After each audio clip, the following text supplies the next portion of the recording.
Hello engineers, we are aware about how to open or how to access the Sketcher environment now.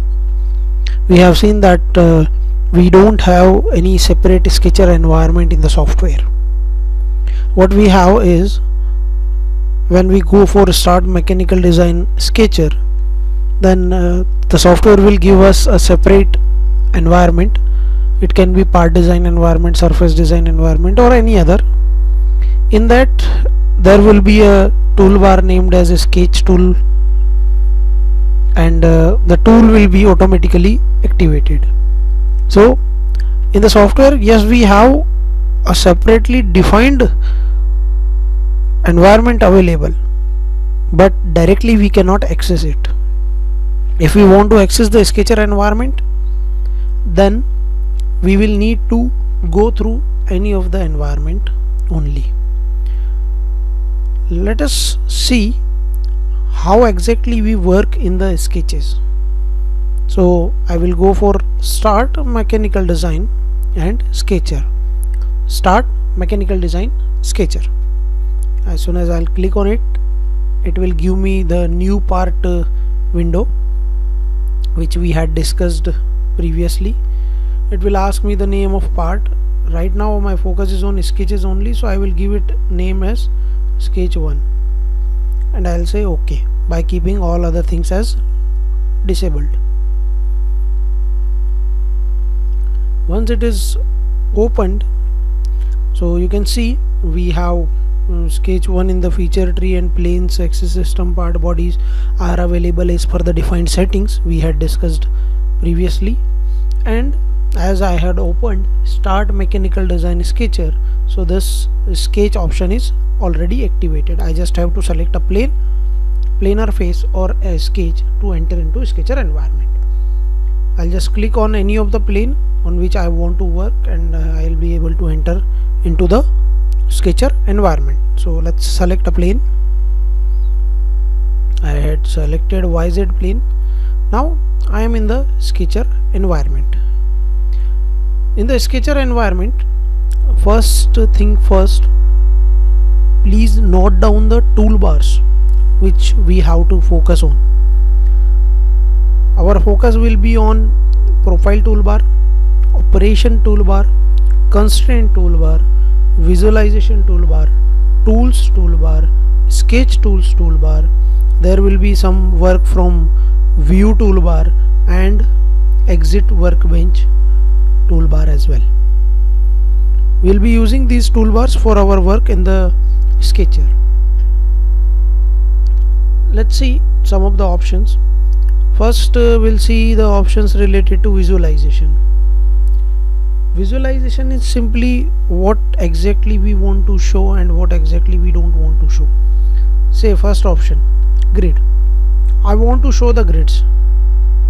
This orange color of any tool will indicate that the tool is activated. So you can see as this is activated, I am able to see the grids. If I'll turn this off, I am not being able to see the grids. Similarly, it is related to visualization of your diagnostics, dimensional constraints as well as geometrical constraints. We will discuss this just after discussion of sketch tools toolbar. Sketch tools toolbar is actually related with the applicability of the particular thing. Say we have an option for grid, whether grids are turned on or turned off. If I'll turn on the option snap to point, then my cursor will actually move grid to grid only. But yes, I must select at least one tool for drawing or for creating the profile. So now you can see as I entered into profile tool, now my cursor is moving only grid to grid. I am unable to select any other point other than grid. Why? Because of this option. If I'll turn this off, you can see I can place my cursor anywhere I want to. This toolbar is actually related with the applicability of the particular things. In the visualization we have seen we have dimensional constraint, we have geometrical constraints. Similarly over here as well I will find geometrical constraints and dimensional constraints. But in the sketch tools, these geometrical constraints and dimensional constraints are related with the applicability, and here these are related with the visualization of that. Let's have a quick example on that. Say I am creating a rectangle. Now grid and snap I have turned off. I don't want to use that. If you want to use it, you can use it, no issue.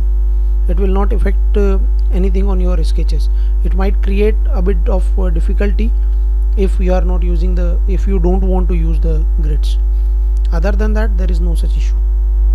I'll create a rectangle. Say I have created the rectangle. Now you can see when I am creating the rectangle, by default I am getting some constraints: horizontal, vertical, horizontal, vertical. These are your geometrical constraints. These constraints are actually indicating the shape of your profile. Also, these are maintaining the geometry. That's why we call them as geometrical constraint. I am able to define or identify the geometry of that particular profile. As soon as I had created the rectangle, I am able to see those constraints which are by default available. If I'll turn these two off, say dimensional as well as geometrical, so you can see I am unable to see those constraints. I told you visualization toolbar is related with the visualization of the things. So though the line is perfectly horizontal, but it is not showing the constraint over here. If I'll turn this on, yes, it will show me that line is horizontal. Okay, another case we will see. I'll just turn off these two from the sketch tools toolbar. Now whenever I'll create any object, you can see no such constraint is applied on this. Why? Because I had disabled the applicability. Now you can see I can modify it in every manner I want to, because when I had created the rectangle, these horizontal, vertical constraints were not applied on this. So we have to focus on this as well, that whenever we create any profile, the by default constraints should be applied. It will make our work a bit easier. We don't need to define much of the constraint, because when I am creating a rectangle, 4 constraints are already defined. I just have to define the remaining one. But if these two tools are off, then I'll need to define more constraints.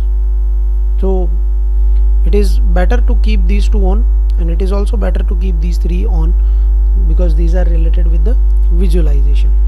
Then say let's create a profile. I have created a profile, and to exit this I can press escape anytime. This is what my profile is. Now I want this particular profile to be used as a reference. Then I'll simply select it and I will click on this construction or standard element. So this particular profile will be converted into a reference entity, though we have to apply the constraints on that as well, but still this is a reference entity.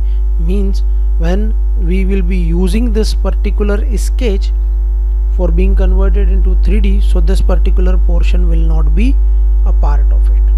We will be using this as a reference for something else. Say I want to trim something, I want to mirror something. For that I can use this. Again I can select it and I can uncheck this icon. I will be able to convert that into object. But if we are using the axis tool, say I have created the axis, so see the difference. I'll again convert this into a reference element. See the difference. This is your construction line and this is your axis line. You can convert your construction line into object line and object line into construction line, but you cannot convert your axis line into any other line. Axis line will always be axis line. One more difference is there, which we will be clearing when we will enter into the part design environment, where that particular difference will be cleared very effectively. This was about the tools and toolbars in the Sketcher environment. Now we will have a look at the profiles. What are the profiles we can create, what are the default profiles and their settings we can create. Then we will see how we can modify those, like if I want to apply fillets, if I want to apply chamfers on that, we will see that as well. And finally we will be applying constraints on those and inspecting that.